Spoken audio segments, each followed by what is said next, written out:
Welcome, everyone, to the Hope at Work podcast, back by popular demand. I've got Brett Wakehart with me. He is the co-founder and CEO of Skillfully. Welcome back, Brett. I'm happy to be here again. Awesome. All right, so we're going to jump right in as we always do.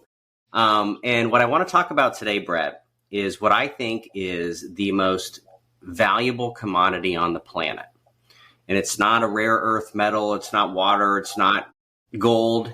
It's time. So I have resisted for a really long time using PowerPoints on my podcast, but I have to do it this time. So I'm going to try hitting the share button and see what happens here. Can you see my screen? I can. Okay. So I just grabbed this from Human Progress. It shows the hours worked per worker. So what you see here is the hours worked per worker from 1950 until late 2023. At the very top are China and India. They're still working quite a bit. At the very bottom are France and Germany. You can see the US is kind of in that red color there. But let me show you another kind of visualization of this. If you look at it not by country, but by all the high income countries together, you can see there's definitively, a decrease in the numbers of hours worked per worker. Okay.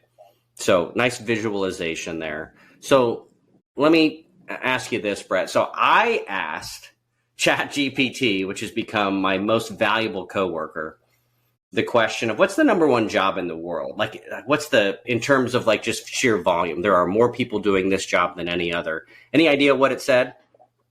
Most common job. Taxi driver. That's a good guess. It's a retail worker. Okay.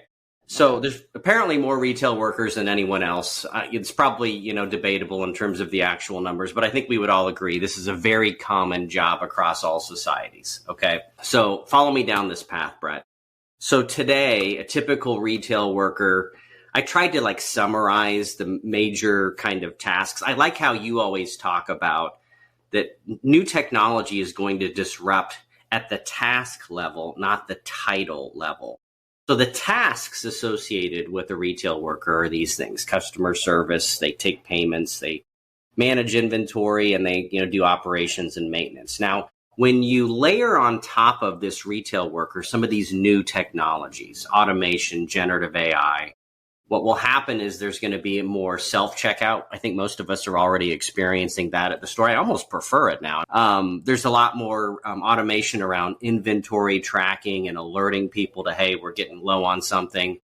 There's a lot of automation around pricing and promotions and even some customer assistance, right? So think, chat bots that can help people. And then there's also going to be another layer of what we would call not taking things away, but augmenting humans.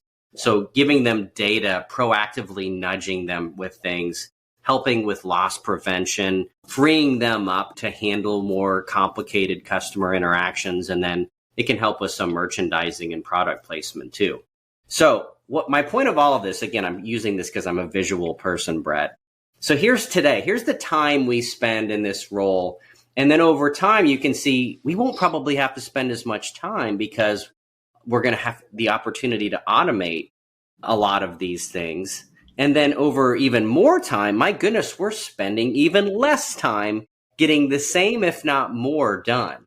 And so this leads me to my whole point. I don't know if you saw this. So Bill Gates said this week, the 2-day work week is coming in just 10 years. So I'm going to stop sharing this PowerPoint and get you back on the screen here and ask you, what are your thoughts about everything that I just said relative to, is that what we're going to experience in the next 10 years where our jobs get compressed to the point where we only need to work 2 days a week? Or what do you anticipate happening with all of this? I think this is fantastic, by the way. I'm going to demand more PowerPoints in future episodes. This is outstanding. I think the story at work here, the graphs you showed are a very, very important point, a very important part of that.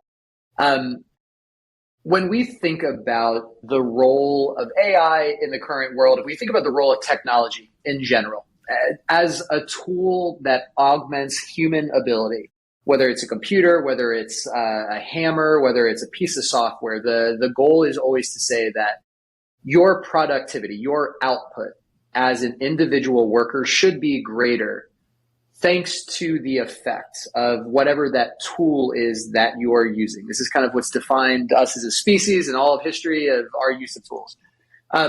The chart you showed was a declining amount of hours worked. Yes. There is an equivalent chart out there that you can put on exactly the same time scale that is going to look at GDP, gross domestic product, and GDP growth over time.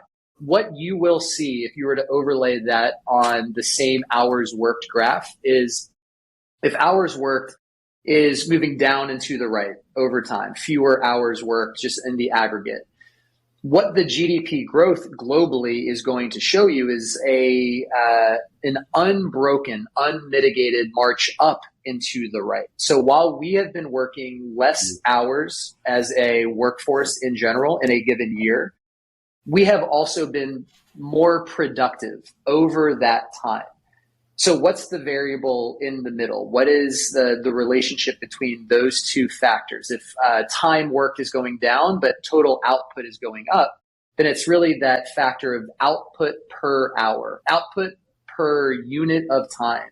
And that is what makes the difference. The reason why we have that declining hours worked graph while that GDP growth globally over the same timescale is increasing is because the use of these tools, AI just being the most recent of them, but the continued layering and development of new tools that improve our worker productivity has had even a more of a radical effect than either of those two graphs on their own is showing. That growth in human output per hour worked, that is the result of our effective, successful use of tools to continually improve the amount of output that we have.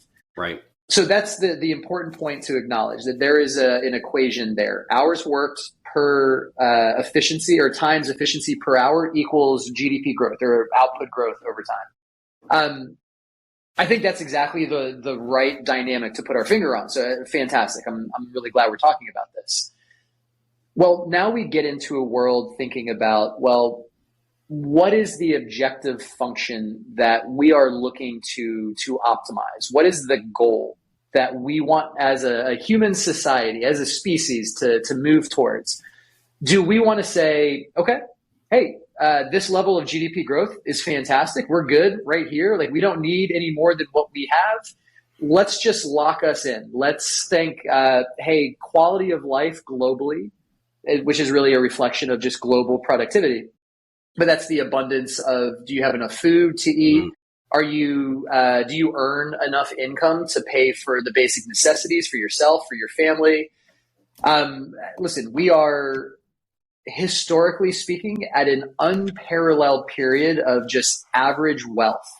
Per capita income right now is higher than in any point in human history. Right. So let's follow Bill Gates's argument. Let's say, hey, you know what? We're good. We don't need to do anything more. We're fine. Let's just lock it in here. If we assume that GDP growth is going to stay exactly where it is, or the GDP number should stay where it is, we can assume that as AI becomes more adapted to our use, as we become better at integrating these new AI tools into our daily life, the amount of hours we're going to need to work to hit that same amount of GDP growth, that will continue to decline.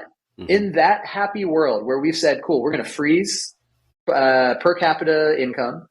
We're going to keep it exactly where it is right now.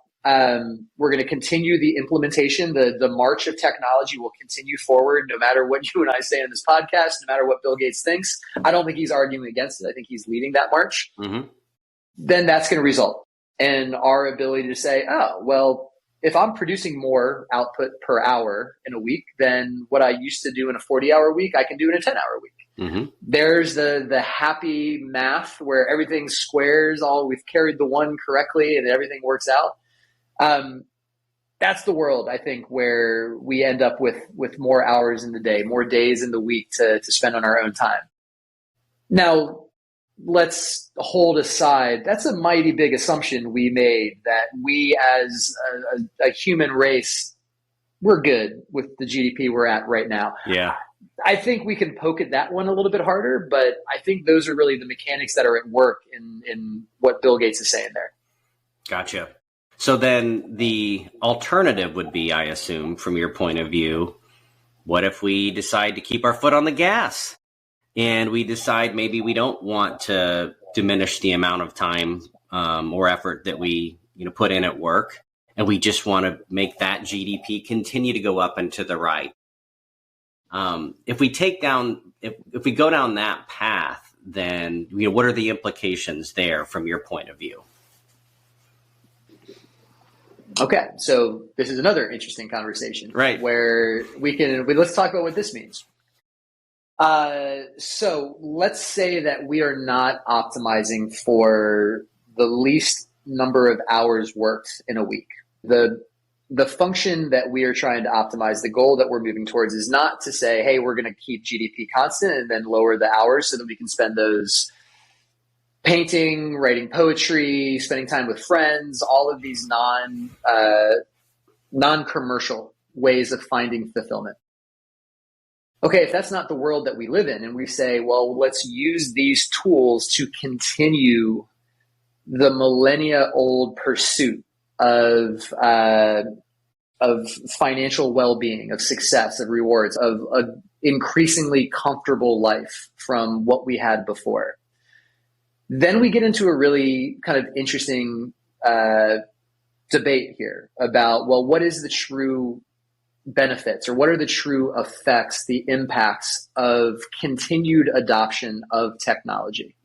Again, I argue that the continued growth in adoption of technology, that is what we should hold constant, not where GDP is. We should hold this assumption constant that we will continue pursuing ways to become more efficient, to leverage more technology, to be able to produce more. Now, there's two kind of competing narratives out there in the world right now. There's very much the fear, uncertainty, and doubt narrative of this is where these tools are going to take away from us. They are going to automate work. The tools will capture the value, not the human labor behind them. And that's going to make less value available for us workers in the economy to be able to create ourselves, to be able to claim as part of justification for our wages. That is the argument usually that follows the introduction of every new technology. Oh, what is this going to take away from us? There is a valid argument in there. There are valid reasons to be concerned, not throwing that out entirely, but there's also a counter argument.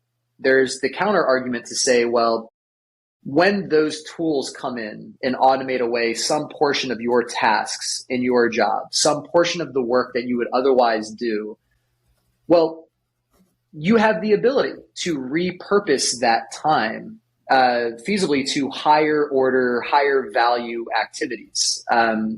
This is kind of what some folks refer to as the difference between type 1 and type 2 work. Type 2 work is the mundane, is the redundant, is the repetitive work that it's what we've always had to do. It is the never-ending factory line of you just punching cards and creating widgets and the stuff that we kind of hate, but it puts bread on the table. Yeah. The type 1 work this is what gets us excited. This is where we're able to find meaning in work, where we're able to have our own creativity embodied in some product, in some service that we provide. I think the other side of this argument, the abundance side of this argument that runs counter to the fear and uncertainty and doubt of what this technology can do. The abundance is to say, well, we as humans now get more agency. We are not forced to spend our time in this type 2 work that's automated away. We can now choose to figure out, well, what other type 1 work is there? Where else do we want to focus our time that can drive more value, that's more focused on the use of your innate creativity and your innovativeness and your ability to build. I'm a tech entrepreneur. And so unfortunately, or for better or for worse, I see the world in only one way. And this is the echo chamber that we all live in. At the very least, we can be aware of it. But the echo chamber is very much that, hey, the entrepreneurial instincts of seeing a problem and imagining a new way to solve that problem or a new way to serve a need.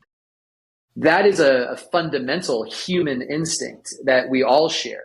And the greater agency that this world of abundance, this interpretation of an abundant future because of these technology tools being available, well, that just makes space for us to lean into that entrepreneurial instinct, that ability for us all to be able to have more agency in the type of type 1 work that we pursue.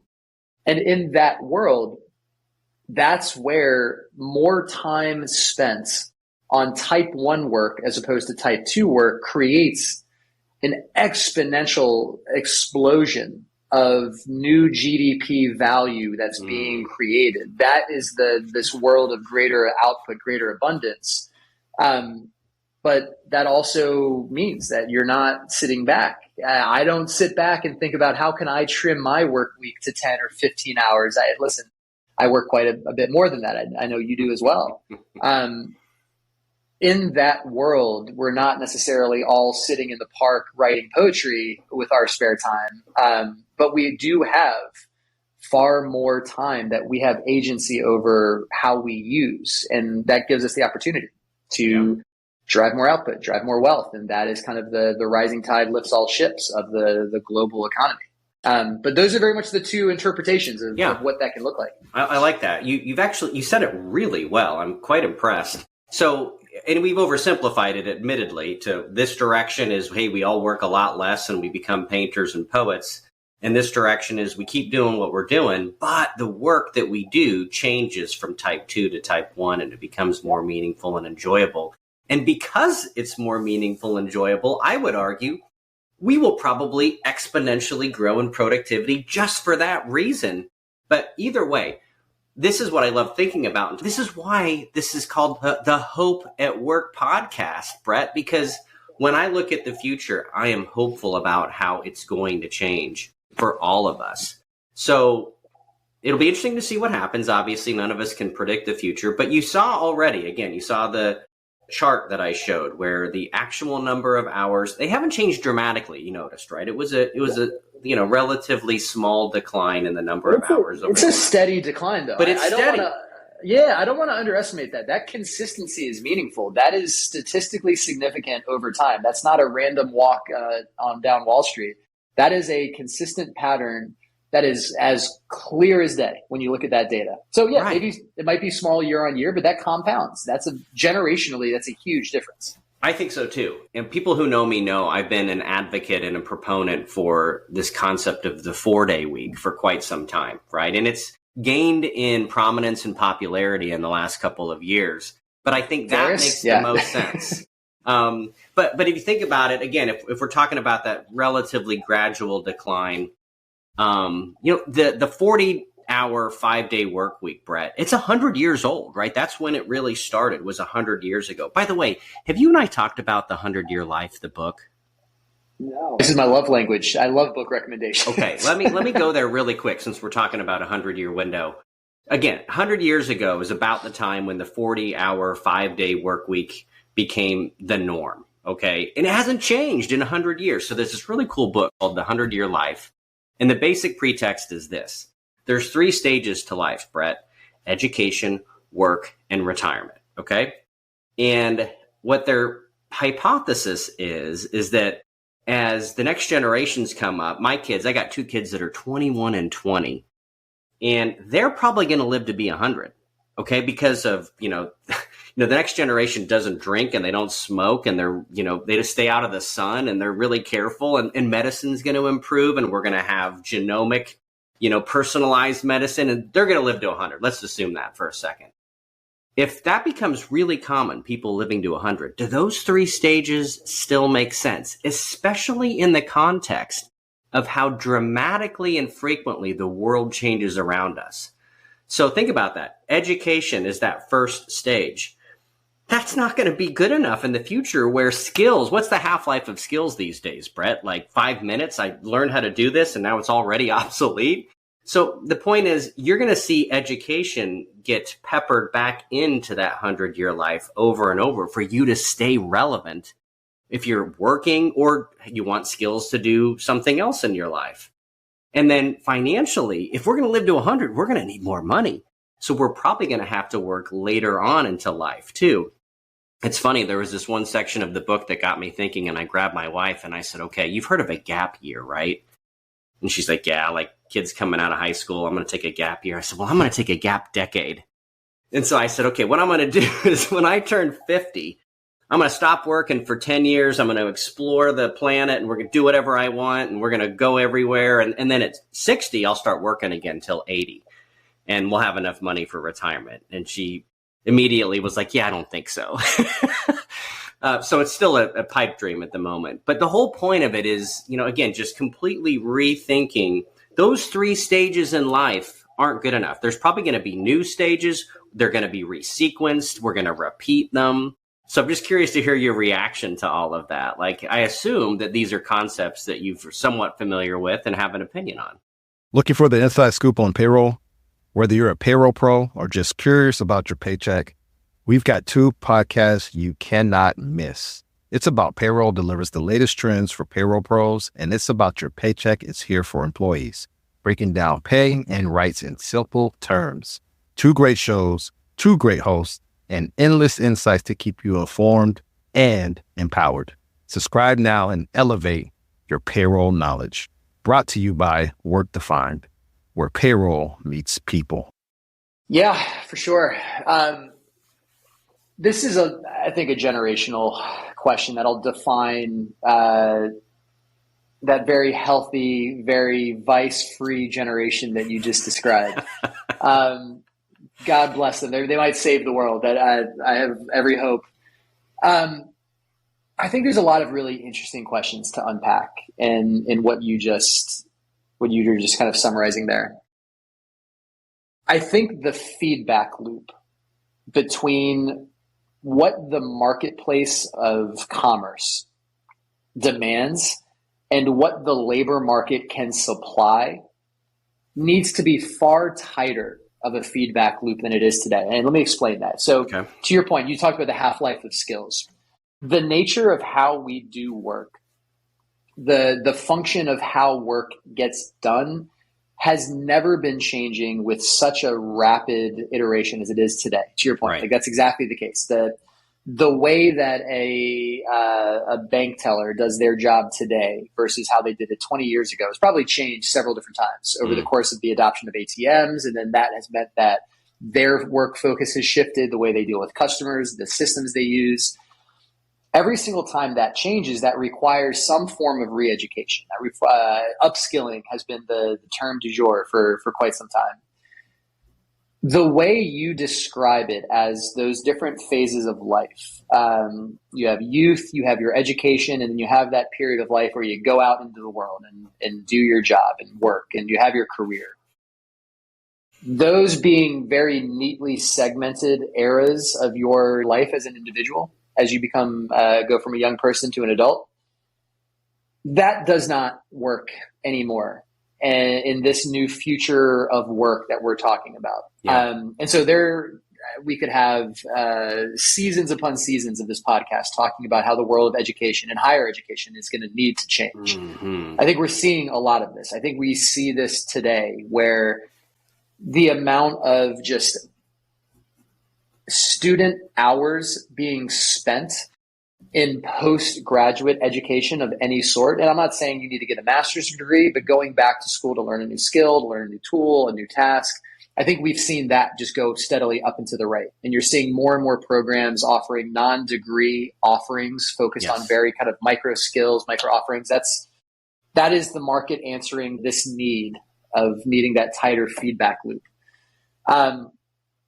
So I think that is going to have to become the norm. I think that this is the difficult piece, and I don't want to undersell this, but I think that there have been some amazing podcasts. There's amazing literature out there about what does this new world of work really mean? When AI enters the workforce, well, what is it going to mean for the average worker? And I think the first thing that everyone always says is, oh, well, we're going to need training. we're going to need exponentially more upskilling resources so that those people who have some portion of their job that's been automated away so that they can really quickly be retasked, repurposed into whatever that next set of tasks may be. I think there's two things that are at work there. I don't think that upskilling as like being saying, hey, I just need to go back and I need to learn this new skill or I needed to learn this new task. That's very tactical upskilling. That is very, very reactive upskilling to say, right. Oh, I have a skill gap. I need to go off and fill that gap. That's a necessary component, but that's not everything that's going to be needed. I talked about in my first answer, like, hey, this entrepreneurial mindset of going out there and looking at the world as, okay, there's a bunch of these unsolved problems. I'm going to go pick one to solve with some new innovative technology, approach, tool, whatever it is. That in itself is a frame of thinking, is a perspective that needs to be taught, that is not necessarily there for every single worker who might have been in a job where their work is much more prescriptive, where they have a much more predictable, stable set of tasks that they've been responsible for up until this moment. They don't just need to be taught the skills for that next task. They need to be taught the learnability, a lot of folks think about it as learning agility. Yeah. But really just being able to have the appetite to understand how to match this new cadence. It's a perspective that can't just be taught by saying, hey, go back and get this credit hour at University of Phoenix or Western Governors or wherever. It is a new mindset that we need to spend time familiarizing folks with. This idea of what it means to be a professional 10 years from now is very, very different than what it's meant to be a professional for the last 100 years. Because there's that flexibility, that pliability, that it in itself is a learned skill. And that's almost maybe like that is a necessary prerequisite to understand that, oh, this is the new normal. This is the new flexibility that I need to be able to practice in life in order to then make use of that more tactical education, the tactical skilling to fill those gaps. I think the tactical education is actually something that we've built the infrastructure to provide. Mm-hmm. I think we made a lot of progress there, especially in the last 5 or 10 years. Institutions like Arizona State University, Western Governors, University of Phoenix, right. There is a litany of these education providers that are meant for small bite-sized learning that's accessible as an adult learner. That's there and that's going to grow. That's good news. I think educating the workforce on how to make use of those resources, I think that is an entirely different skill set that doesn't get the attention or has not yet gotten the time and resources that it really deserves, because that's going to be the first barrier. Okay.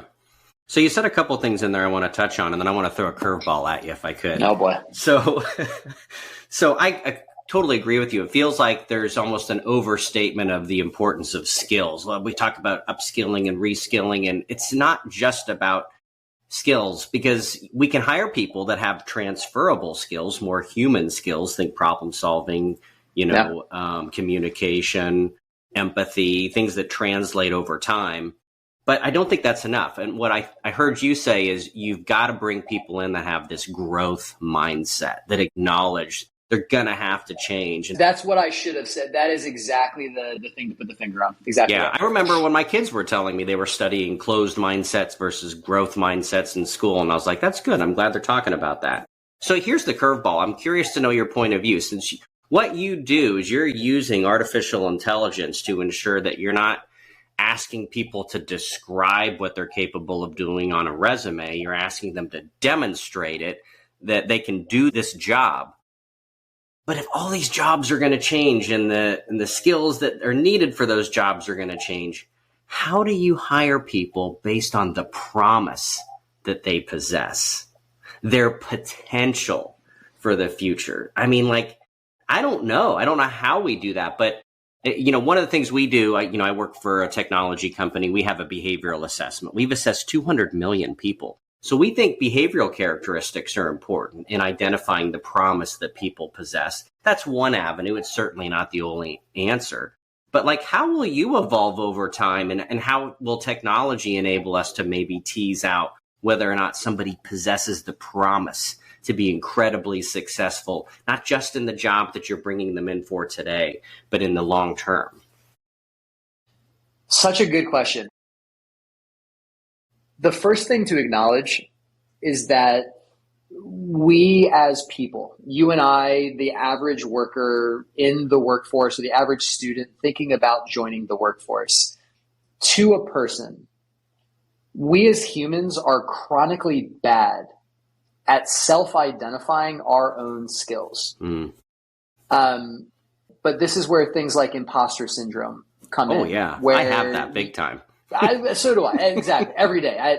I am constantly afraid people are going to figure out just exactly how untalented I am. I agree. They haven't figured it out yet, but they must at some point. It's going to catch up to me. But all jokes aside, I think that especially folks who haven't had the experience, the validation of already entering the workforce and finding some degree of success, because that's how we got started, right? We got our first job. We knocked around, we kind of messed a couple things up, and then we figured out, I'm good here. And then that starts kind of building your professional identity. Like, that's the progress there. If you're a young person and you haven't had that experience yet, especially if you are a young person that is coming from a community that is underrepresented in the workforce, it becomes even harder for you to look out at the full range of different careers in the world and to self-identify, to say, I can do that. That is counter to a lot of the human instinct in us. We don't want to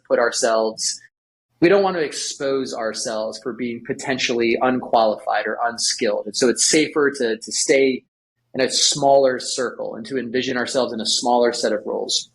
Now, just because we're bad at self-identifying where we have skills doesn't mean that we don't have those skills. Right. One thing that we think has been profoundly interesting, you mentioned my company, Skillfully, what we do.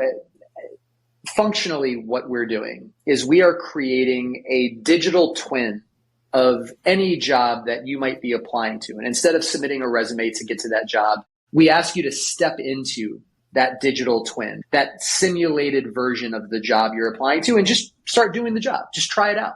Just let's take your retail salesperson from the top of the call, or from the PowerPoint. The most by volume, this is you're most likely to be a retail salesperson out of any other role in the world. We're just going to take somebody out there. Well, if you're a retail salesperson, you have built a skill set really focused on interpersonal skills. You've built a skill set on emotional intelligence. You understand, and maybe intuitively, you understand how to relate to another human being, how to introduce a product, how to introduce a notion, and then gradually how to sell a person to get them to agree with you. Now, if you're a retail salesperson, I worked retail sales as my first job. I didn't know this. I didn't recognize this. I was collecting minimum wage because that's what my parents said I needed to go off and do. Get me out of the house. But you're building a skill set that is relevant to a far broader range of jobs. The skills that I developed there are skills that I have continued to use through my entire career. So the question is what can we do to counteract that imposter syndrome? What can we do to counteract that inability to self-identify skills? I think this is what's going to happen in academia at large. And we play some small part in this, but we're not the only folks that do this. You're seeing in high schools, in colleges, in universities, in community colleges, you're seeing this move towards what's called workplace learning. When you're still in the classroom, let's get you as the student into this environment. We will simulate this workplace. Maybe you're not creating a digital twin like Skillfully is, but you are still giving folks the opportunity to try their hand at a much broader range of jobs than they would have considered on their own. That is an unqualified good thing for this new generation to directly counteract that imposter syndrome, that misidentification of your own skills. That is getting at a root cause, a root problem that would prevent somebody from more successfully navigating this workplace in the future that we're talking about, where, to your point, if you as a professional are constantly needing to adjust to where tasks you were once responsible for are now automated away, so what do I do with this free time? if you have an accurate understanding of your skills and you can start mapping how those skills, how they are relevant to all of the other tasks, all of the other kind of work you could pursue in, all of a sudden you are more deeply, more effectively equipped to be able to navigate that future of work successfully. Giving people a better mirror to look into, to hold up in front of themselves, to be able to see the skills they have in a new way. That is probably the crucial question what kind of upskilling is necessary, or how do we equip people better? Doing that is a big thing. There is no single silver bullet answer, but the good news is that we're making progress in that direction. I think that's what's most important, that self-awareness of skill. That is what's going to really be a determinant of success for folks entering the workforce today. Wow. Totally agree. Love it. Okay. Yeah. You mentioned some of the early jobs that we have that end up helping us understand a little bit more about ourselves. One of my first jobs when I was in college, I was a waiter at the Olive Garden. Okay. And I didn't realize it at the time. This is for several years, but it really helped me hone my people skills. Like I needed to get people to like me in 30 seconds, right? Yeah. And interact with a wide variety of people that would come in those doors, and then get them to give me money, a tip, as big as possible. So really helped me hone those interpersonal skills. Those unlimited breadsticks aren't going to sell themselves. Well, this is the problem. I will tell you, man, I still to this day have nightmares about forgetting about a table. I'll have a dream where I've left that table alone for 5 hours. And I'm like, oh my gosh, I have to now go back to them and explain that I didn't bring them more salad and breadsticks. And I don't know why. You know how in dreams, you're like, I don't know. The little traumas that just never leave you. Yeah, that's great.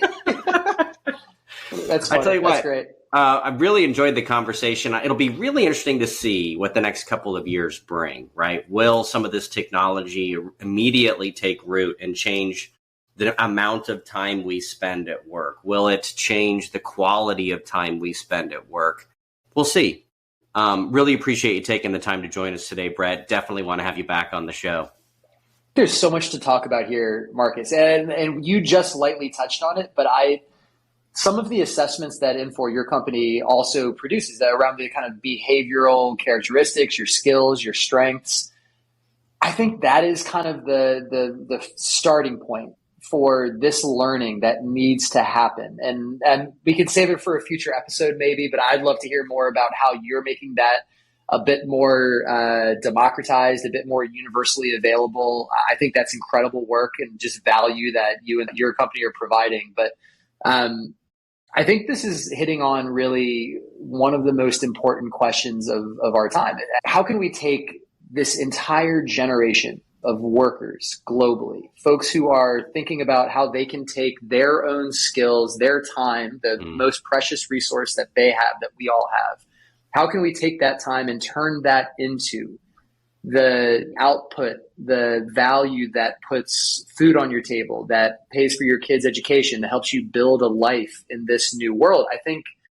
in a lot of ways that's the key to get to. How do we get to that more hopeful future, getting to kind of understand what that pathway is going to look like for people? So this is a wonderful conversation that you're really instigating. I think this might be the conversation that matters.